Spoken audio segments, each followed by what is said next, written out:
Due to the following CBS School Break special, Magnum PI will not be seen today. It will be broadcast tomorrow in the regular time period. Word Balloon is brought to you by the League of Word Balloon Listeners.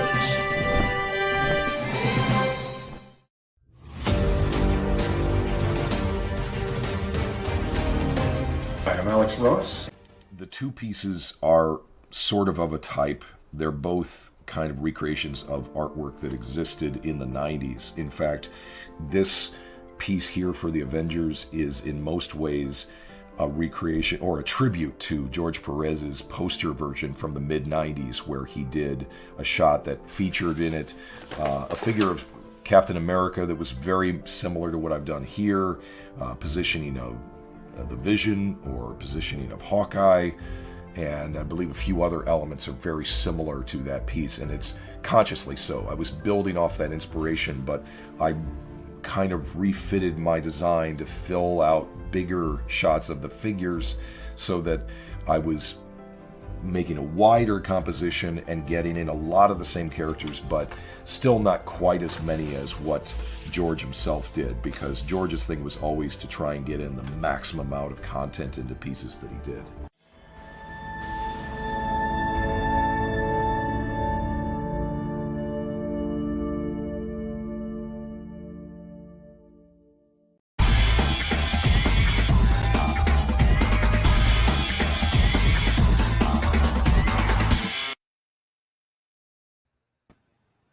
Welcome back, everybody. It's time again for Word Balloon, the comic book conversation show. John Suntress here. David Pepose is back. David has a full plate. Let's just start there. My God. And it is crazy. As David and I were talking, it's like, wow, we talked 5 months ago, and so much has happened in the last 5 months. We focused on the beginning of the Moon Knight story that we're going to talk about, City of the Dead, but also your Hulk annual was just coming out. And now, my goodness, we have to start with the book that dropped this week. And I'm getting to the cover to show everybody, of course. And that is Joe Garrison, the new Punisher. Joe Garrison, everybody, a brand new Punisher, which I got to be honest, I'm surprised. I really was. I thought I totally understood with today's environment, certainly the stuff the world has experienced. Sure. With Black Lives Matter and all the demonstrations and soldiers and policemen co-opting the Punisher's skull. Jerry Conway and I had a great conversation about that when it was happening. And I got to be honest, at first, I mean, I saw all the stories from Time Magazine, maybe, hey, Marvel, time to retire the Punisher, whatever. Yep. And my God, then we got that incredibly insane Frank Castle story. And it's like, okay, and I totally got faked out. I'm like, all right. I mean, nice 50+ year run for the Punisher. Maybe it is time. I mean, I love the Punisher and I love this new book. Thank you. Tell me about truly, man. Absolutely. And also, my God, Dave Wachter killing it. Oh man, the real deal. Dave Wachter is killing it. Yeah. Well, for those who haven't read our new Punisher series, it introduces a brand new character taking on the mantle. His name's Joe Garrison. He's a former SHIELD Wetworks agent who had retired to pursue the call of family. And unfortunately for Joe, someone just blew up his house with his family still inside. And the police think that the husband is the prime suspect. So Joe has to evade the authorities while trying to figure out who set him up and why. And over the course of this, of his origin arc, we're going to find out like what draws Joe to wind up adopting the name of the Punisher. What does it take for somebody to become the Punisher? And what does it take for one man's mission of personal revenge? How does that go wide into becoming a greater war, a self-sustaining one? And it's funny. I've been working on this book since February. My editor, Tom Brevoort, reached out to me. I had written Jake Gallows, Punisher 2099, in the pages of Savage Avengers. Yes. And that was sort of our second arc pivot with Conan the Barbarian no longer being a part of the series. And when I found out that Conan, wouldn't be a part of it and that we would be, writing him out at the end of that first arc, and I'd already had that escape hatch built, they said, we need a new lead for that book, something to anchor the book together. And I said, we haven't used a Punisher yet. I would love to use Jake Gallows. And Tom really liked what I did with Jake in Savage Avengers, and so he said, "Hey, we wanted to see if you would take on the new Punisher book." And I was like, "Oh yeah," not knowing how Jason's run was going to end. I said, yeah, of course, I can come up with some ideas for Frank, no problem." And then I was told, "Well, actually, here's the twist. Frank is going to be off the table. He's going to be off the board, and so we're going to be introducing a brand new character in the role." And it always made me think of something that Brian Bendis talked about, where you don't turn down an assignment because you're afraid of it. And trust me, when I first heard Legacy Punisher, that's not on anybody's bingo card. I was certainly, my hair stood on end a little bit. But Bendis said, like you can't shy away from those assignments. If anything, those are the assignments you need to be tackling. And so I thought to myself, this is juggling with dynamite, which I've been doing since my very first book, Spencer and Locke. But I knew that I had experience kind of trying to tackle these things in a sensitive way, in a way that's mindful of all the different constituencies that are all going to have very loud opinions, sometimes contradictory. And I knew that I would handle that. I could walk the tightrope, that I could do it in a sensitive manner. And so, yeah, that sort of started our journey. It was me and Dave Wachter and Tom Brevoort. We were really kind of bouncing things off of each other for quite some time. All the concerns that you're talking about, all the real world connotations that are behind the character. I understand. I read a newspaper. I know they exist, and I wouldn't be a professional if I didn't acknowledge that they existed and then try to figure out a way, okay, how do I sidestep that? How do we take a new angle on the Punisher, but in a way that still feels like a Punisher book, that still remains true to the core concept, but in a slightly different way. When we announced the book, I described it as the Danny Ketch to Frank's Johnny Blaze. But If I'm being honest, the real inspiration point was Robbie Reyes. Robbie Reyes, for those who don't remember that Ghost Rider, he pivoted the Ghost Rider ethos to muscle cars instead of motorcycles. And when we were coming across Joe, I had said, what's something we could do that's a little different from like the pure street level grittiness that Frank Castle is so beloved for.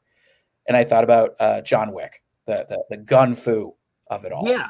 That it doesn't matter what hardware he has. It's really all about the choreography and how he uses it. Sure. And then by sort of mashing that together with like the heightened shield iconography, that allows us to really kind of have our cake and eat it too in certain ways. That we're able to kind of tell a story that feels like a Punisher story, but that kind of doesn't fall into any of those political landmines of anything being co-opted.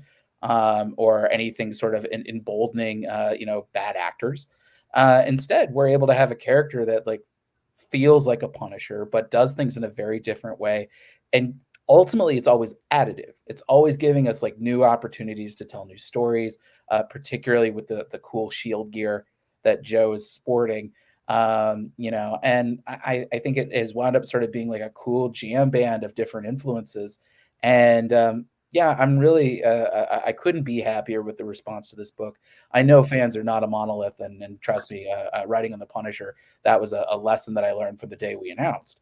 But seeing really just kind of the overwhelming positive response, I know readers were trepidatious going in.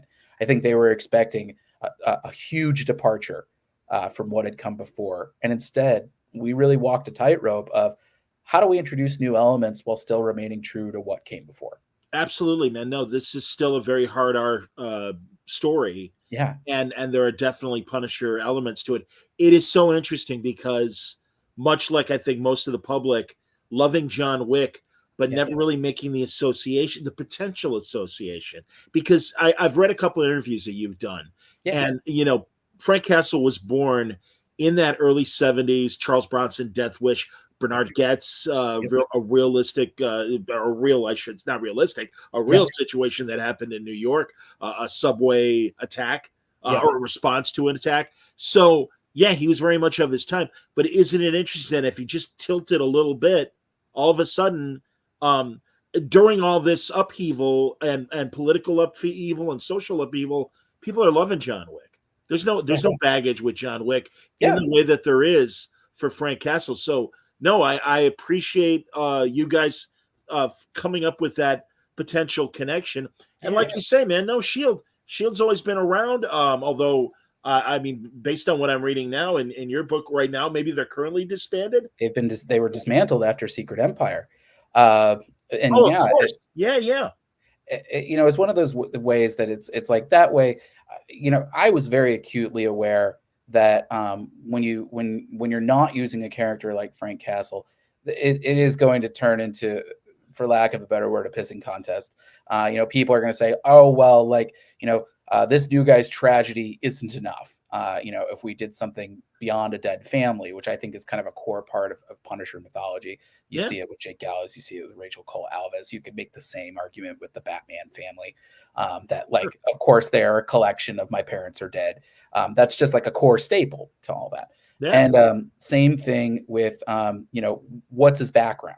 Frank Castle was a Marine, but I feel like if you're trying to do any sort of real world military or police or law enforcement agencies, not only do you kind of fall into that controversy of, is that going to embolden anybody to appropriate this symbol of extrajudicial vigilantism for people who are supposed to be upholding the law, but it also then goes back to the aforementioned pissing contest, where somebody will say, oh, well, Frank was a Marine. He's tougher than this branch and this branch and this branch. We're sort of able to kind of cut through that noise and say, it's S.H.I.E.L.D. This guy was the John Wick of S.H.I.E.L.D. And that really kind of a challenge that Tom Brevoort had given me was, how do we introduce a character whose origin can be described as succinctly as Frank's? And so the idea of S.H.I.E.L.D. Wetworks agent is on the run, being accused of killing his family. You can really kind of get that across in one smooth pitch. And I mean, it's one of those things. I found out very quickly, you can only reinvent the wheel so much. And I think sometimes less is more, especially with a character that's as tough and badass as the Punisher. Sometimes less is more. The more that you kind of reveal new things, and not to besmirch any wonderful writers that have come before, but something I've always thought is, like, was Wolverine any more interesting when we found out that he was born on like a Canadian farmstead in like Civil War era? I mean, everybody loved him when he had the memory implants and he wasn't sure what his past was. So we were really trying to take cues from that. Even things like, Marvel will kill me when I say it, but I always think it's better to be truthful. I drew inspiration from, Cassandra Cain as Batgirl. How she's so different from Batman, where Batman is sort of the all-rounder. Cassandra is like the fight girl, and that's something I wanted to do for Joe, to make him be able to stand toe to toe with somebody like Frank. Is that this is a guy who can hold his own, and this is a guy who, without spoiling too much, he's not out there looking for the Punisher name. He's certainly not out there calling himself that. So much of our arc is about how does he wind up eventually taking the name. It's kind of a legacy thrust upon him, but it's still somebody who has the chops to pull it off. And that was one of many, many, many conversations that Tom and I had, that he was gracious enough and patient enough to have with me as we kind of brought this new character to life. Obviously we know, and I think some of the critics know, that one of the main obstacles in terms of dealing with the Punisher in today's environment, Frank Castle Punisher, is the weapons. Yeah. You have given Joe kind of an energy-based shield tech sort of weapon. Yeah, how would you describe the difference? So the way I would describe the difference is, we're giving Joe like elevated weaponry, and it's not to say, I know some of our covers have had kind of laser-based effects, and without to pull back behind the curtain a little bit, some of that is because we had to have the covers ready while preliminary art was being put together. So, sometimes wires do get crossed. It does happen. But I've said, like, I'm not trying to like water down Joe by any means. It's always trying to be additive. Of course, I was being cognizant of, like, gun violence is a huge epidemic. And, like, as just like a writer in the year 2023 with a blank canvas, yes, any opportunity I have to not like glorify somebody walking into a Walmart and walking out thinking they could be the Punisher. That would be, that would help me sleep a little better at night. And so that was another reason why Joe, as an ex-Shield agent, was so appealing to me, is that we're able to have the same kind of gritty weaponry, but nothing that you can buy on the street. It is elevated, and that lets us kind of do cool things that you couldn't do with real life weaponry. We have a beat in our first issue where all of Joe's guns are outfitted with something called Reaper bullets. And I thought it would be so cool. Spider-Man has his spider tracers, but like the Punisher, if he tags you and you manage to survive the firefight and escape, these bullets all have tracking signals in them. And so that means the Punisher can like hunt you down and find you later. And that winds up becoming a core part of the first issue. Things like that. He has a collapsible railgun, which instead of the bullets being explosive devices, these are kind of big rounds that are magnetically fired. And they're able to kind of, alter the magnetic polarity. So if there's any metal around, say a bunch of armed guards, the guns get ripped out of their hand with the shot. And we're going to be introducing a few cool items like that over the course of the series, and and hopefully for as long as I get to write Joe, it is in a way like Batman, where he has all these cool gadgets, and as a former Shield guy who still has access to all the old off the books bunkers, it really is the potential is limitless. I think a lot about Rick Remender's run on Punisher, and I think that might be my biggest influence on the book, particularly his Dark Reign arc, which is sort of when I was coming of age. I just graduated college. I just gotten my start as a reviewer. I was lucky enough to review those early books, and so seeing the way that Frank was able to not just have his own weaponry, but really step up his game with like a bunch of superhero, supervillain tech. We're able to kind of do that same thing, but make it all organic to Joe. Agreed. So it's really, I've wanted to write a Shield book for a long time. Actually, Nick Fury was kind of on the bucket list for a long time. And so I was able to take a lot of ideas just for like how I would think Nick might move, and be able to kind of take them and twist them in a different, maybe harder edged way with Joe and the Punisher. So it's been, it's been really fun getting to play with all these elements, and boy, does Dave Wachter really deliver on all of them. Again, I was telling you off the air, I've known Dave for a really, really long time, as long as I've been doing Word Balloon. He's one of the first creators I met, and he has really upped his game in these 18 years. And God, it sounds ridiculous. Of course he has. He's been doing it for 18 years, but truly so illustrative compared to his early style. Yeah. And I think he's really just found this wonderful niche. I was telling you, I loved his run on Godzilla. A lot of different things that he's done at IDW and other companies as well. But this is a great fit for him. The colorist is Dan Brown. They really are a dream team together. I think this might be the best looking book I've done at Marvel to date. I think Dave, again, all credit to Tom for casting this book. I had said, when we were putting together, I was like, please give me whoever you can, like, we talked about Robbie Reyes as Ghost Rider, and I said, who's the next Trad Moore? Like, who's somebody who's got those chops? And Tom, I don't know how he did it, because I'd barely known of Dave before we started working together. And when I looked him up, I was like, oh, he did Ninja Turtles and he did Planet of the Apes. And I'm like, the anthropomorphic guy, like, he draws humans great. I don't quite understand why he was in that niche for so long. But boy, those initial pages came in. For those who have worked with me and those who know my work, I tend to have a lot of back and forth with my collaborators, particularly in the layout stage. And then I tend to try to leave them alone once we get past that point. But Dave is one of those artists where he drew a bunch of stuff, and I was like, yeah, man, I don't really have much to say here. You're doing great. And he draws like a machine. I mean, he really is such a dedicated professional, and you can tell that he really cares about the end product and that he's really pushing himself. We have a lot of discussions, with Dan about the colors, and Dan is doing a terrific job. He's definitely, I think, my favorite colorist that I've worked with at Marvel to date, for sure. He adds in so much mood, and Dave has really encouraged him to push that. Particularly, we had a scene with a kind of classic Marvel villain that I won't spoil. But I had said, oh, this character looks kind of purple based on the lighting. Like, are you sure we want to go that hard? And Dave immediately was like, if I never see normal flesh tone in a book again, it'll be too soon. So really just a pair of artists, and just a real joy to be working with them and seeing their pages come in. I can't wait for readers to see, honestly, like, they get better with every issue. Issue 2 looks even better than the first. And issue 3, we just did a lettering pass on, and it looks spectacular. And I just saw layouts for issue 4 that Dave just started. And it's Joe's origin is in very good hands, artistically speaking. I was very pleasantly surprised to see that old school Marvel villain show up. I hadn't thought about it in years, and it was great to see that.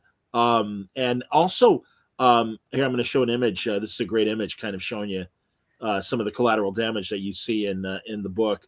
Yeah. And again, not afraid to have extreme violence. But tell me about Joe's microchip, essentially. Yeah, AAA, who was one of my favorite characters to write. That was something we talked about pretty early on. Was like, we wanted to have somebody in the chair, for Joe, just because Joe can be kind of quiet. And yeah, he's got his monologue going on, but we wanted to have somebody who Joe could talk to, but also, especially because I wanted to cross-pollinate a little more with the Marvel Universe, is somebody who can say, hey, that's this person, and sort of just kind of be able to feed in all the Cliff's notes organically.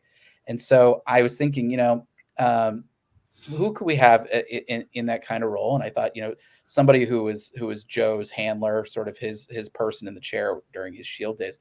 And yeah, the idea of AAA came up pretty quickly for me. I think she was actually one of the first elements that sprang to mind. I had thought that of a scene of just Joe being like, oh, let me call AAA, and then like a drone shows up, but I thought, oh, AAA, like, that's an interesting name. It's one that's very easy to remember. And then I thought, oh, what's that mean? And I was like, oh, arms and analysis. And then it was my fiance who was like, it sounds more like aiding and abetting to me. And I was like, that's it. That's the name. That's perfect. And she really does add a little bit of warmth and a little bit of humor. That, like, Joe is a little more stoic. I had pitched him. My description was, I was like, Frank is kind of fire. This guy's ice. And so having somebody like AAA kind of it leavens the book a little bit. And as we'll see, like, she really is kind of Joe's last human connection in a way. And I think that's going to wind up being very important to him down the line, especially as his origin story unfolds. So yeah, she's super fun. She's sort of she's a little like Ned in the Spider-Man movies, but also like Q from the Bond movies, where she is able to kind of give Joe certain bits of gear that we can then introduce very, very quickly and without spending a lot of time. So yeah, really, she's such a joy to write. Yeah, her and Joe's kind of back and forth. It's very fun, and we've got a few more beats in future issues that really kind of dig into that relationship in a really fun way.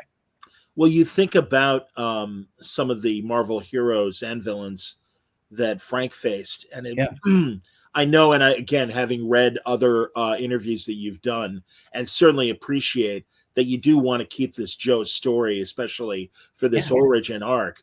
But it is going to be interesting down the road when Peter Parker finds out about this guy, and Fury finds out about this guy, and Matt Murdock finds out about this guy. I mean, they're the three that immediately come to mind. Yeah. Certainly Nick, and I wonder, again, I don't want you to spoil, but personally, I have nothing against Nick Fury Jr., and I think he's a great character.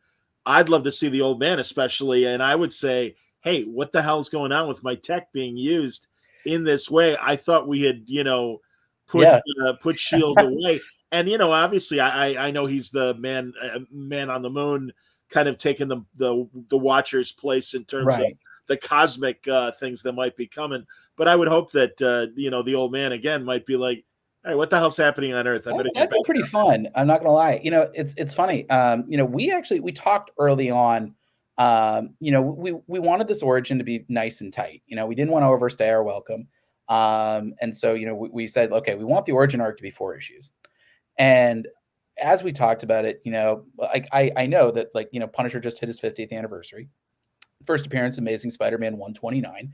And so we had talked kind of early on, is there a way to put in Spider-Man in this origin story? And boy, let me tell you, Spider-Man is one of my favorite characters in all of fiction. I got to write him in Spider-Verse Unlimited, and it was like my birthday and Hanukkah all into one. And, it was such a joy even to write just a short digital story. And so you have to imagine the level of self-control I had to exert to say, this isn't the time. Because, I want Joe.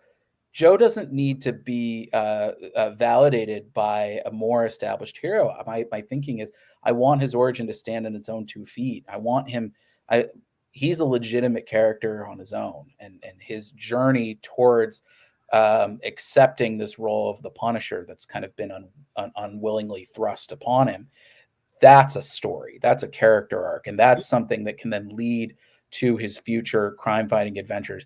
But absolutely, I would love to work on the story for a good long time, and I would love to have Spider-Man in there. I think that's something that I think would be a really cool way to kind of give a nod to the original.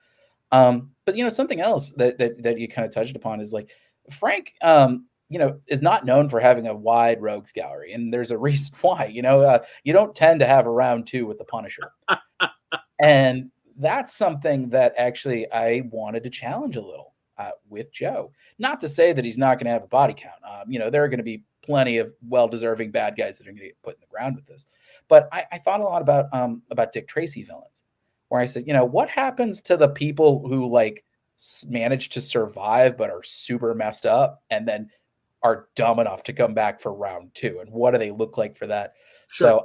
So I've sent to Marvel about a dozen new villain concepts, in addition to here's a bunch of pre-existing villains that we can use. And my mission was, how do you give Joe a rogues gallery that can come back, but that he can still really kind of show no mercy to? Sure. And I think the way that I wound up coming to it was there are some punishments worse than death. And so my thinking is I really want to lean into some, as once we finish Joe's origin, I'd love to keep kind of returning to, here's a villain that Joe squared off with once, and he's back and he's messed up, and we're going to see what happens in round 2. But yeah, it's just a really fun, I think that's my favorite part about this series in general, is it's a blue sky opportunity. You really, and I think that's probably what makes some corners of the internet nervous and upset, is that, and I'm guilty of it, I'm sure you've done it as well. I think we've kind of trained a whole generation of readers to try to anticipate stories rather than necessarily be present in them, especially in solicit culture where everybody's trying to read the tea leaves. And a legacy character, you can't do that. There aren't really any expectations. And so people are kind of desperately scrambling to figure out, what does it really mean to be what is it you have to be a Punisher? And to me, that is, it's the attitude, it's the grittiness, the badassness, the tenacity, the arsenal of weapons, the relentlessness to get the job done, even if that means taking a hit along the way.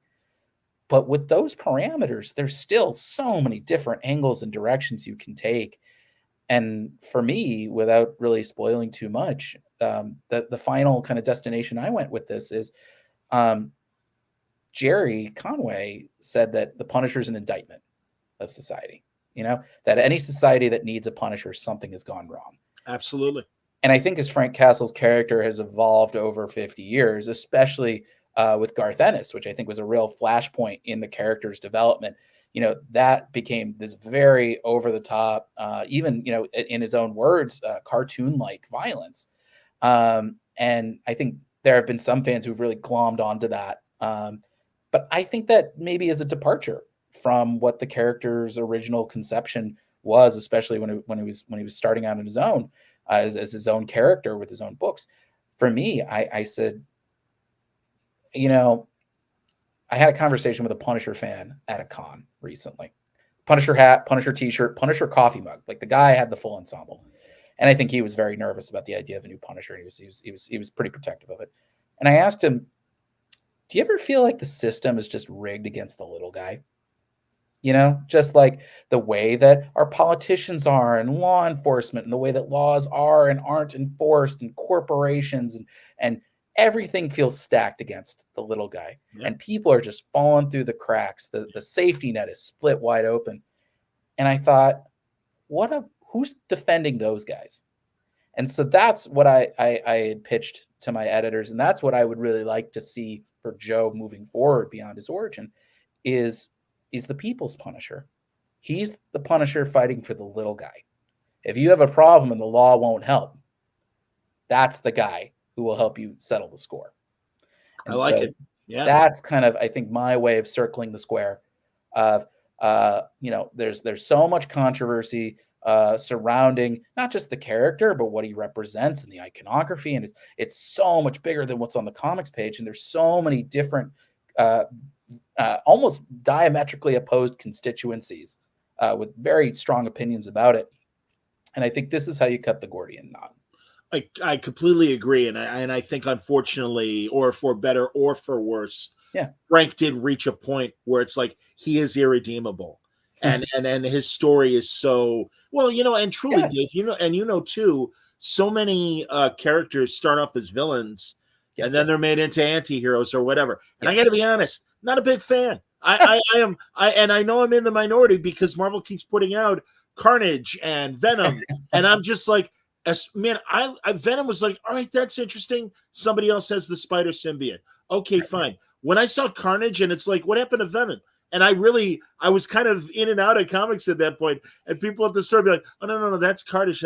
Carnage. That's a different guy. And I'm like, too much. Leave me alone. Jesus Christ. I'm like, what are you doing? So, but that said, again, there needed to be a new position that I don't think Frank could fill, but Joe can. Yeah. And so I think that's interesting.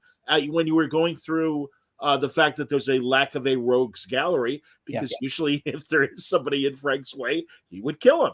Yeah. But certainly Barracuda is still out there. I know when they halted poor Deck Shelby's story mid-story during COVID, I'm like, oh, that's too bad. I think Barracuda is this scary guy. I would imagine somewhere down the line, if you're still on the book, we will see Barracuda face this new. That'd be cool. I mean, we have Bushwhacker showing up in issue 2. He's leading an all-new Night Shift. I feel like I'm like the patron saint of like digging up like very obscure Marvel supervillain teams between the Legion of the Unliving and Moon Knight, and now the Night Shift in Punisher. But that's a really kind of fun group of scrappy villains that are defending a penthouse from the Punisher. And spoiler, things do not go well for them. It really has been such a fun assignment, and just in certain ways it's been very daunting, just because I think usually when you're doing big 2 licensed work, it is very much like the intersection of archaeology and journalism, where you're kind of digging up these connections from the past and figuring out new ways to recontextualize them. But this has a lot, just as much in common with creator-owned work. You really are building the world up from the ground up, but still navigating the traffic patterns of big 2 licensed work. And so, I feel like it really was. It took, 7 years of making comics, or 8 years of making comics, and plus another, 7 or 8 years of comics journalism and interning and all this knowledge that I put together. But I think it's paid off. And I couldn't be prouder of how that book's come together and the very positive response that I've seen for it. Great start, man. Truly. Let's transition into Moon Knight. And, this is I'm assuming, upcoming 5th issue. Yes. We've got 4 out there for City of the Dead. Great story. Thank you. Again, interesting callbacks of aspects of Mark Spector's life. And, I know we're 4 issues in, but I mean, again, I hope I'm okay to say, his brother shows up, and even even the reference to and the one character that shows up in 4. Yep. In this, Mark's in this weird sort of Twilight kind of dimension. Yeah. Between life and death. He's trying to rescue this kid who is a child of the night. Therefore, he comes under Mark's protection. But I liked seeing the archaeologist that shows up. If he was an archaeologist, that goes back to that first Werewolf by Night, Moon Knight appearance, right? Yeah, or at least the first appearance in Moon Knight #1. In Moon Knight proper. Okay. Yeah, when I was asked to do that story, Moon Knight, I had 2 near misses with writing Moon Knight in the pages of Savage Avengers. He was on my initial character wish list. I had to cut him for space. I was going to have him as a futuristic Moon Knight in our second arc, and then again for because we went to 2099 and because again we didn't have room for a whole second team in the whole arc, that idea had to be cut. And I told Tom, I said, well, it's a bummer I didn't get to do anything with Moon Knight, but if there's ever an opportunity, I hope you'll keep me in mind. And I was lucky enough that they had the Moon Knight Black, White, and Blood anthology coming out shortly thereafter. And so I got to do a story in that with Leonardo Romero called A Hard Day's Night. And that was pretty well received. And so Tom hit me up last summer and said, okay, Moon Knight's hot right now. We're looking to do a mini series, 5 issues. Do you have any ideas? And the first thing I said was, could we introduce the Scarlet Scarab from the Disney Plus show? And so we kind of did, as we talked about it, I had billed it as Inception meets Taken. That I said, I want Mark to basically be trying to defend a traveler of the night, and it doesn't go well. The kid is on death's door. And so Mark detaches his soul and journeys to the city of the dead to rescue him. And we find out that his long lost girlfriend from his mercenary days, who died in the line of fire, has actually been the Moon Knight of the underworld as the Scarlet Scarab. And, for me, looking at Moon Knight, he's a character that in certain ways reminds me a lot of Iron Man, but whereas Tony Stark was sort of in his tower, like building weapons, but he was in his ivory tower. He could just pretend, they're only going to good people. They're not being used on innocent lives. Mark was in the trenches. That guy was a mercenary. He did real bad things. And while he could say like, I wasn't hunting down innocent lives or anything, because it's the magic of superheroes that like we can give him a clean conscience like that, he was still, he was murdering people for money. And the thing that I really think is so cool about Moon Knight is that like the first person that he interacts with who is an innocent who dies in part because of him, Mark immediately is killed over it and then is brought back. And his second chance is, I'm going to rescue people as much as I can, and I'm going to take a beating every single night. Why do I do that? It's to make up for what my last life was. And so this story really is about forgiveness. And so we're able to kind of take Mark, Mark has had a checkered past, even as Moon Knight, he's killed several villains. And so we were able to bring all those dead villains together as the new Legion of the Unliving. And for me, it was Mark's relationship with his own brother, Randall Spector, who he killed in the pages of Shadowland Moon Knight, for anyone who read that series back in 2009. And I was like, oh, that character hasn't really been used much. Jed McKay used him very, very briefly in his Strange series with Clea. And so I was like, oh, that's a cool character, like to really finally have them hash it out. A brother saying, you killed me, and now I'm going to get mine. And so it's been a really fun story. And Marcelo Ferreira has done such a terrific job on this book. And Rochelle Rosenberg, on colors. It really is. It's sort of the trippiest book I've ever written, certainly at Marvel. But it's been kind of a supernatural noir story. And I'm very pleased with how it came together. And ultimately, I think the themes and messages of self-loathing and if other people can't forgive you, how do you forgive yourself? I think that's a very timely message that any reader can appreciate. I love it. A couple comments from the viewers. Yeah. I was, although that's not his face, but it's S. Agnew. And I don't think that's the former vice president, but whatever. Congrats, I know, Steve. Okay, Steve Agnew. I was going to say, yes. the only S. Agnew I know is Spiro Agnew. 50 years. Thank you. Yes, I would love to come out to Terrificon. Yeah. Hey, man. No, I got to put the bug in Mitch's ear. I think. Please. Yeah. Hartford's my mother's old stomping ground, so wow. I'll go back there anytime. Cool. Joe Mulvey joining us. Good to see you, Joe. Hey. Big Two Comics have a good amount of multiple versions of the same character: Hawkeyes, Black Widows, Spider-Man. They all seem to interact with the original eventually. What would Frank think of Joe? I think Frank would want to kill him. I think Frank would want to kill him right away. Yeah. Well, what would the Punisher think of Joe Mulvey? Probably talented artist, but kind of a hard head. No, I'm kidding. I love Joe Mulvey, great guy. Yeah, I think it really kind of depends on the situation in which they meet. I could certainly see some sort of like kind of Marvel classic misunderstanding, because I would love to see the two of those guys kind of go toe to toe and really kind of feel each other out.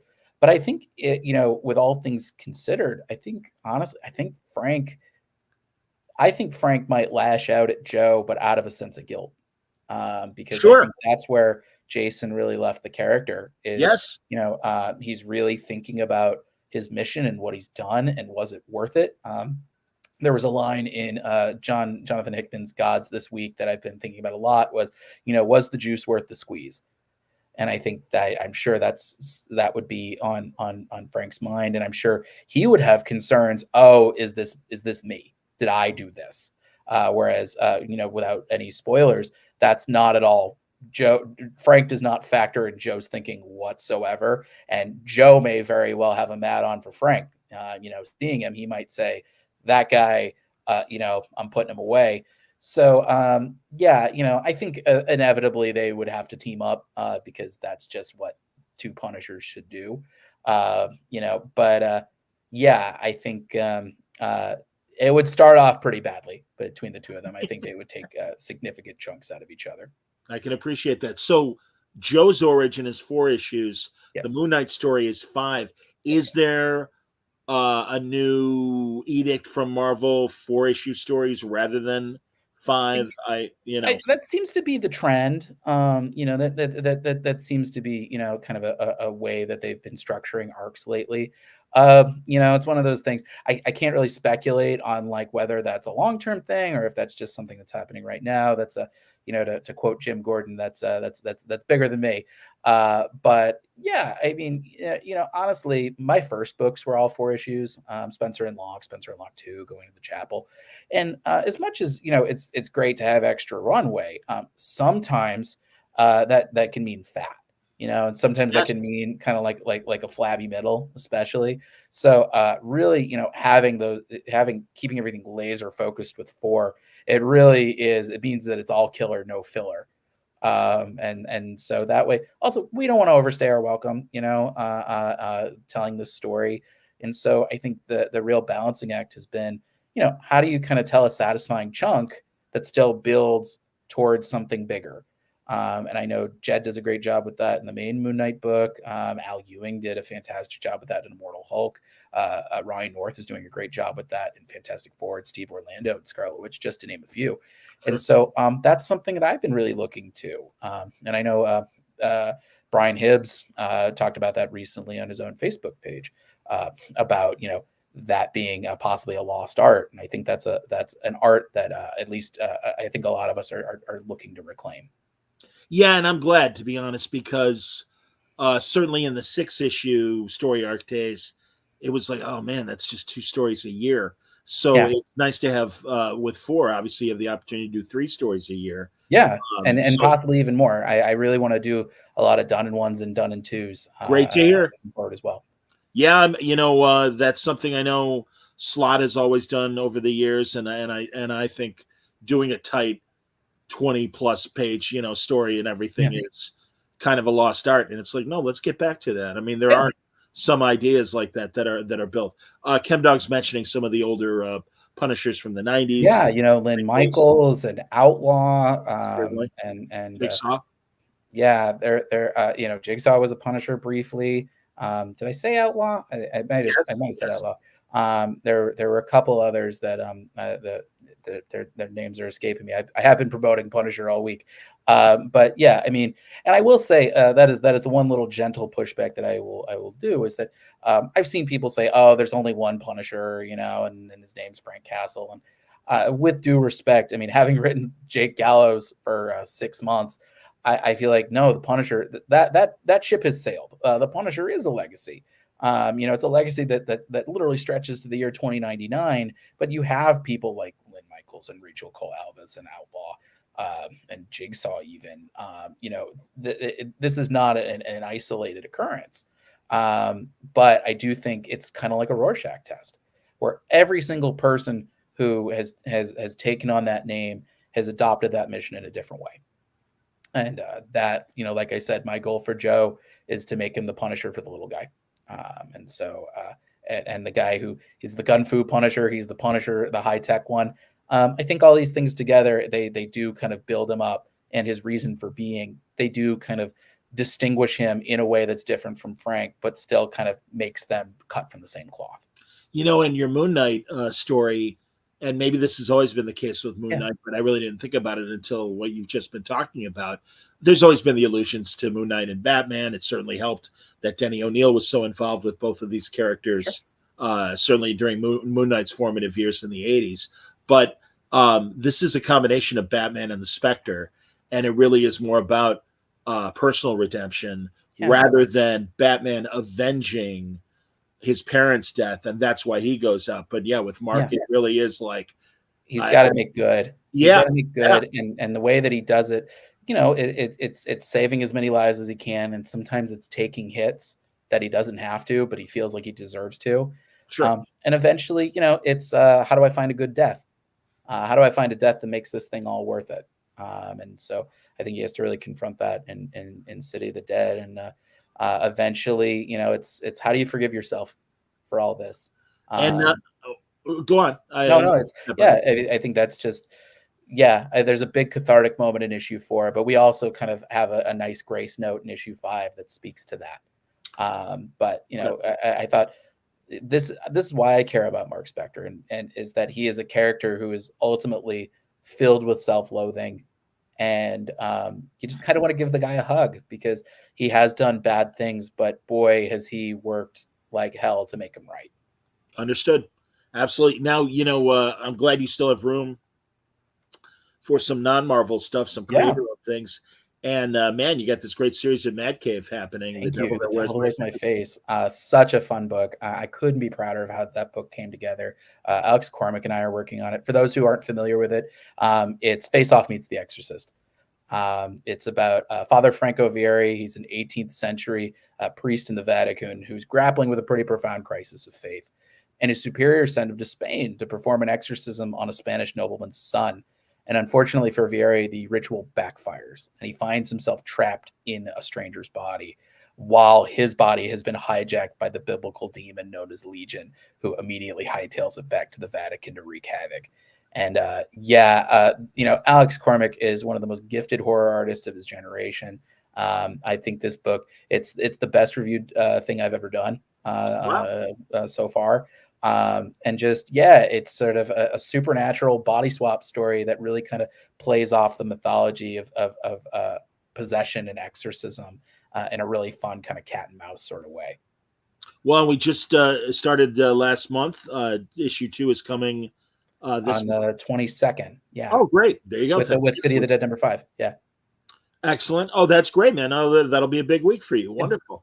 That's great to hear. No, man. And as I was telling you off the air, Mad Cave continues to impress me. I think they keep hiring the right people editorially and also from a writing and drawing standpoint. No, they're great people. Mark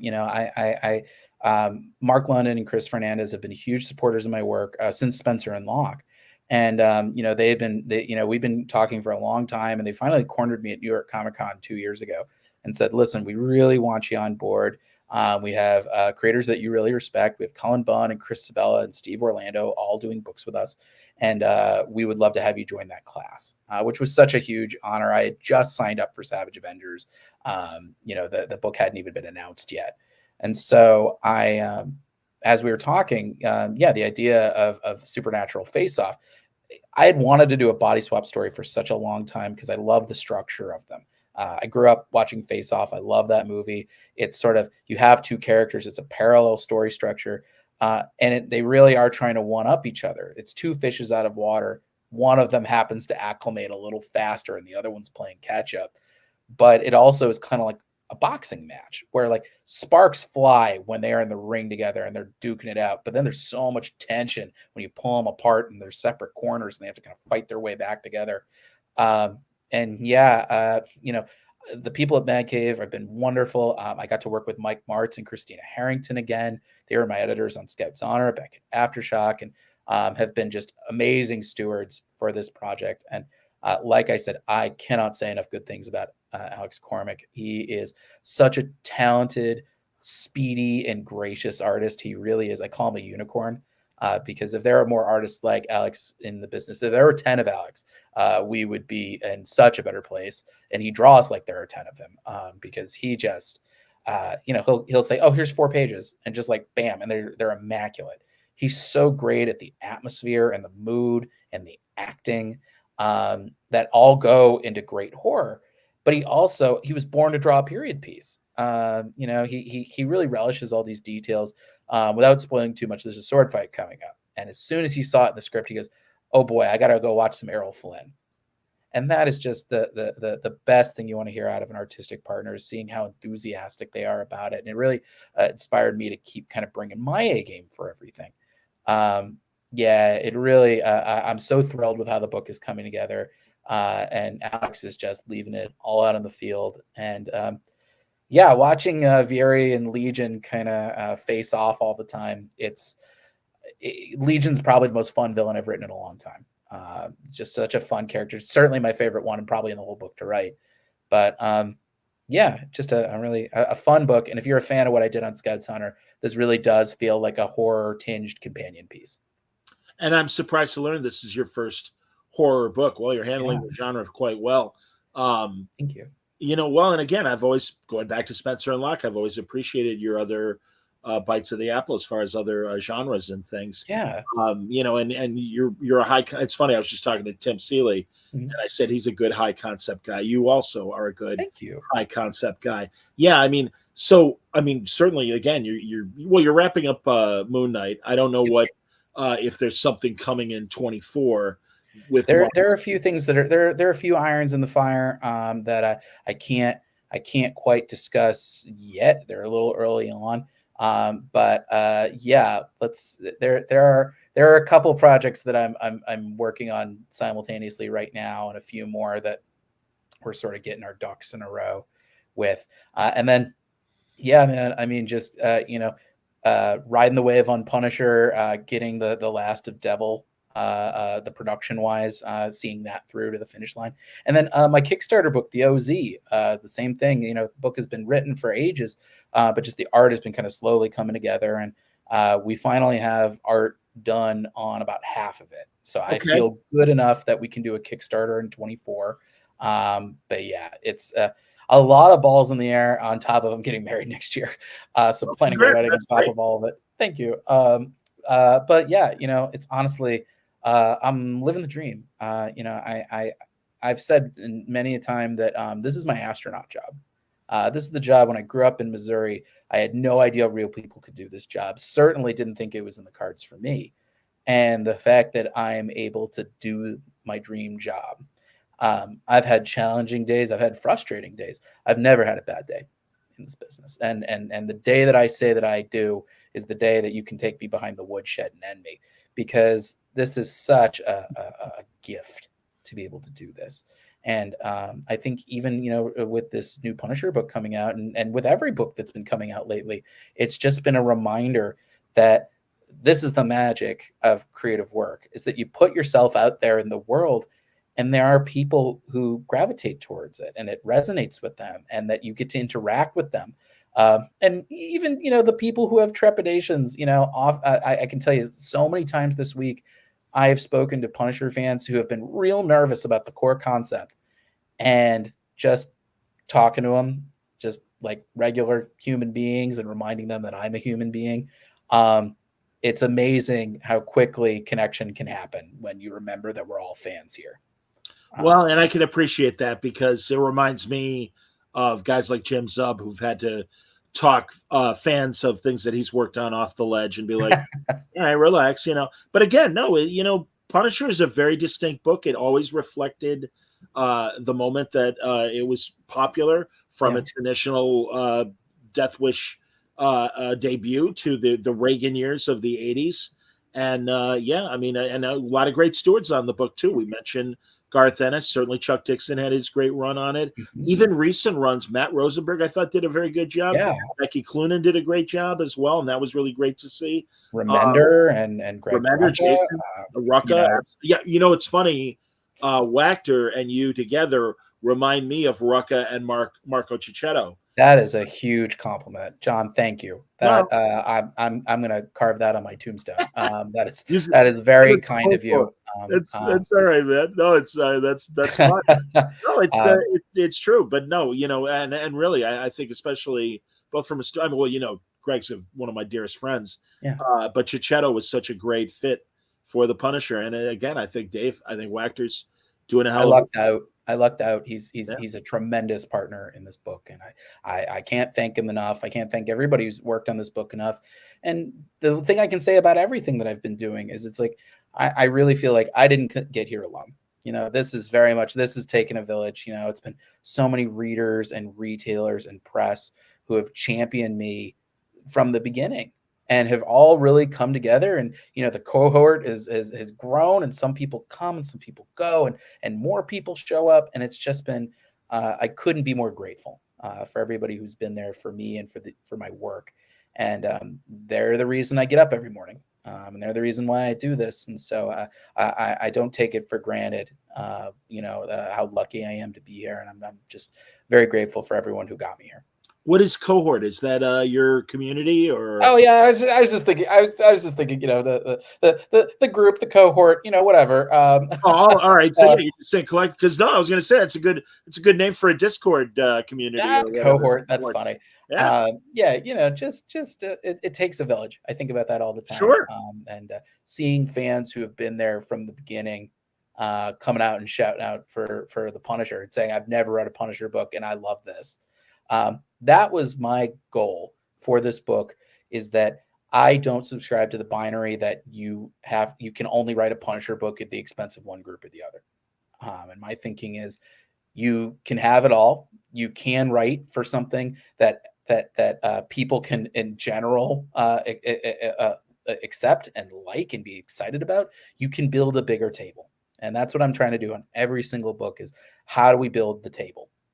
Because there should be room for everybody here. And I think everybody who loves comics, if they love comics, they should want everybody here joining them. And that's what I am determined to do.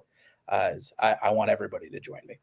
Well, you take the same, I think, approach that I've tried to take with Word Balloon in terms of you've been diligent building your community of fans, and I think you do the groundwork. I mean, it's great to make the donuts and sit back and go, all right, done.